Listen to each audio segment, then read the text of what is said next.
नवरात्रि में दुर्गा सप्तशती के सभी अध्याय अवश्य पढ़ना या सुनना चाहिए।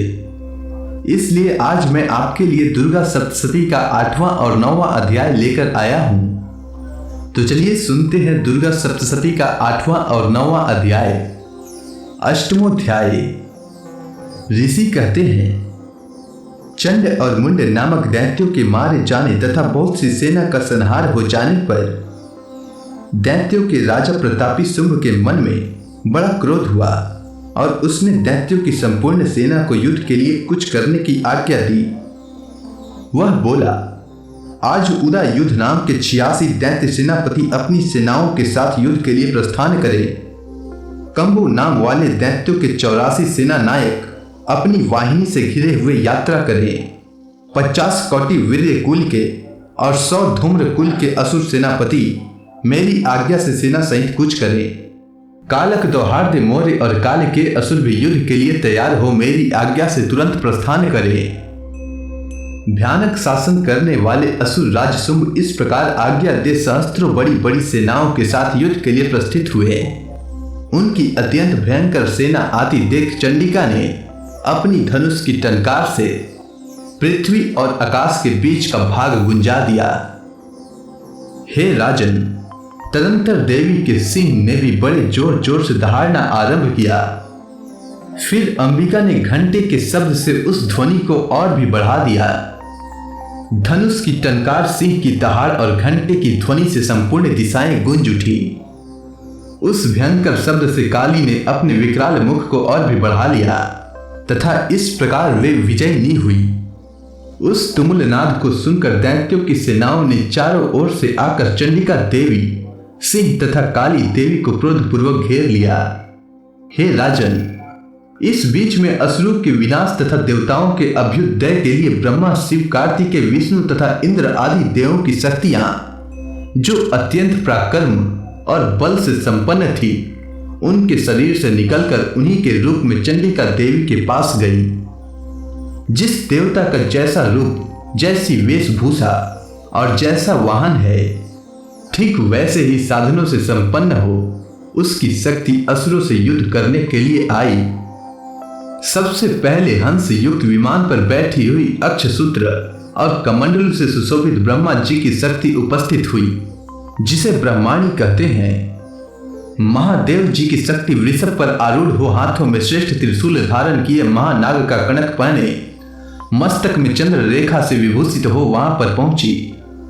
कार्तिकेय जी की शक्ति रूपा जगदम्बिका उन्हीं का रूप धारण किए श्रेष्ठ मयूर पर आरूढ़ हो, हाथ में शक्ति लिए दैत्यों से युद्ध करने के लिए आई। इसी प्रकार भगवान विष्णु की शक्ति गरुड़ पर विराजमान हो, शंख चक्र गदा और खंग हाथ में लिए वहां पर आई। अनुपम यज्ञ वारह का रूप धारण करने वाले श्री हरि की जो शक्ति है, वह भी 12 शरीर धारण करके वहां उपस्थित हुई। नार सिंह शक्ति भी नृ सिंह के समान शरीर धारण करके वहां आई। उसके गर्दन के बालों के झटके से आकाश के तारे बिखरे पड़ते थे। इसी प्रकार इंद्र की शक्ति वज्र हाथ में लिए गजराज एरावत पर बैठकर आई। उसके भी सहस्त्र नेत्र थे। इंद्र का जैसा रूप है, वैसा ही उसका भी था।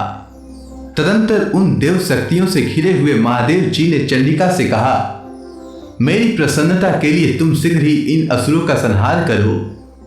तब देवी के शरीर से अत्यंत भयानक और परम उग्र चंडिका शक्ति प्रकट हुई, जो सैकड़ों गिद्धड़ियों की भांति आवाज करने वाली थी। उस अपराजिता देवी ने धूमिल जटा वाले महादेव जी से कहा, भगवान, आप शुंभ निशुंभ के पास दूत बनकर जाइए। साथ ही उनके अतिरिक्त भी जो दानव युद्ध के लिए वहां उपस्थित हों, उनको भी यह संदेश दीजिए। यदि तुम जीवित रहना चाहते हो तो पाताल को लौट जाओ। इंद्र को त्रिलोकी का राज्य मिल जाए और देवता यज्ञ भाग का उपभोग करें। यदि बल के घमंड में आकर तुम युद्ध की अभिलाषा रखते हो तो आओ, मेरी सिवाएं तुम्हारे कच्चे मांस से तृप्त हो। चूंकि उस देवी ने भगवान शिव को दूत के कार्य में नियुक्त किया था, इसीलिए वह शिवदूती के नाम से संसार में विख्यात हुई। वे महादैत्य भी भगवान शिव के मुख से देवी के वचन सुनकर क्रोध से भर गए और जहां कात्यायनी विराजमान थी, उस ओर बढ़े। तदंतर वे दैत्य अमरस में भरकर पहले ही देवी के ऊपर बाण, शक्ति और रिष्टि आदि अस्त्रों की वृष्टि करने लगे। तब देवी ने भी खेल खेल में ही धनुष की टंकार से और उससे छोड़े हुए बड़े बड़े बाणों द्वारा दैत्यों के चलाए हुए बाण, शूल, शक्ति और फरसों को काट डाला। फिर काली उनके आगे होकर शत्रुओं को शूल के प्रहार से विदीर्ण करने वाली और खटवांग से उनका कचूमर निकालती हुई रणभूमि में विचरने लगी। ब्रह्माणी भी जिस जिस ओर दौड़ती उसी उसी ओर अपने कमंडल का जल छिड़क कर शत्रुओं के ओज और पराक्रम को नष्ट कर देती थी। माहेश्वरी ने त्रिशूल से तथा वैष्णवी ने चक्र से और अत्यंत क्रोध में भरी हुई कुमार कार्तिकेय की शक्ति ने शक्ति से दैत्यों का संहार आरंभ किया। इंद्र शक्ति के वज्र प्रहार से विदीर्ण होकर सैकड़ों दैत्य दानव रक्त की धारा बहाते हुए पृथ्वी पर सो गए। वाराही शक्ति ने कितनों को अपनी थुथन की मार से नष्ट किया। डालों के अग्रभाग से कितनों की छाती छेद डाली और कितने ही दैत्य उसके चक्र की चोट से विदीर्ण होकर गिर पड़े। नारसिंही भी दूसरे महादैत्यों को अपने नाकों से विदीर्ण करके खाती और सिंहनाद से दिशाओं एवं आकाश को गुंजाती हुई युद्ध क्षेत्र में विचरने लगी। कितने ही असुर शिव दूती के प्रचंड अट्टहास से अत्यंत भयभीत हो पृथ्वी पर गिर पड़े और गिरने पर उन्हें शिव दूती ने उस समय अपना ग्रास बना लिया। इस प्रकार क्रोध में भरे हुए मातृगणों को नाना प्रकार के उपायों से बड़े बड़े असुरों का मर्दन करते देख दैत्य सैनिक भाग खड़े हुए। मातृगणों से पीड़ित दैत्यों को युद्ध से भागते हुए देख रक्तबीज नामक महादैत्य क्रोध में भरकर युद्ध करने के लिए आया। उसके शरीर से जब रक्त का बूंद पृथ्वी पर गिरती थी तब उसी के समान शक्तिशाली एक दूसरा महादैत्य पृथ्वी पर पैदा हो जाता था। महासुर रक्तबीज हाथ में गदा लेकर इंद्र शक्ति के साथ युद्ध करने लगा। तब इंद्री ने अपने वज्र से रक्तबीज को मारा। वज्र से घायल होने पर उसके शरीर से बहुत सा रक्त चूने लगा और उससे उसी के समान रूप तथा पराक्रम वाले योद्धा उत्पन्न होने लगे। उसके शरीर से रक्त की जितनी बूंदें गिरती उतने ही पुरुष उत्पन्न हो जाते। वे सब रक्त बीज के समान ही वीर्यवान, बलवान तथा पराक्रमी थे। वे रक्त से उत्पन्न होने वाले पुरुष भी अत्यंत भयंकर अस्त्र शस्त्रों का प्रहार करते हुए वहां मातृगणों के साथ घोर युद्ध करने लगे। पुनः वज्र के प्रहार से जब उसका मस्तक घायल हुआ तब रक्त बहने लगा और उससे हजारों पुरुष उत्पन्न हो गए।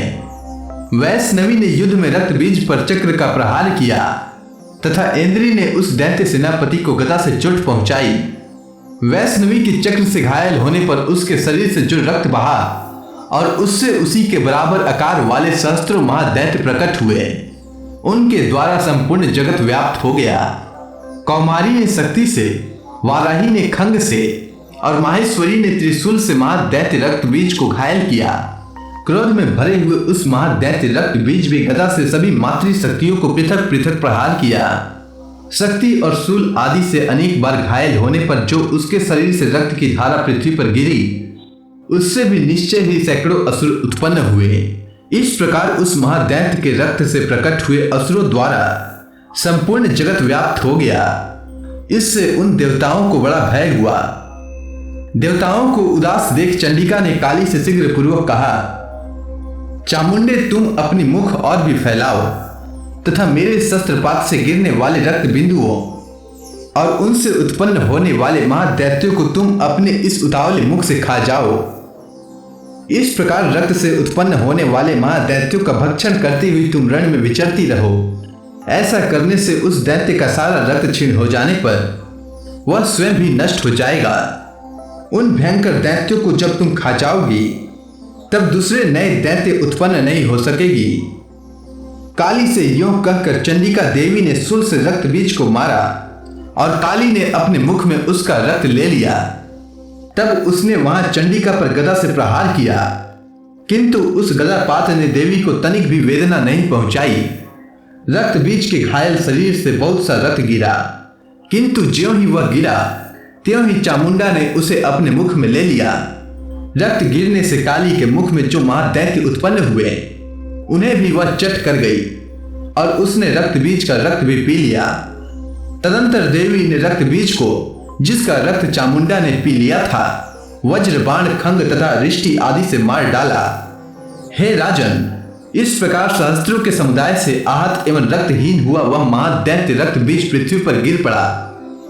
हे नरेश्वर, इससे देवताओं को अनुपम हर्ष प्राप्ति हुई और मातृगण उन असुरों के रक्तपान के मद से उद्दत सा होकर नृत्य करने लगी। इस प्रकार श्री मार्कंडे पुराण में सावर्णिक मनवंतर की कथा के अंतर्गत देवी महात्म्य में रक्त बीज वध नामक 8वां अध्याय पूर्ण हुआ।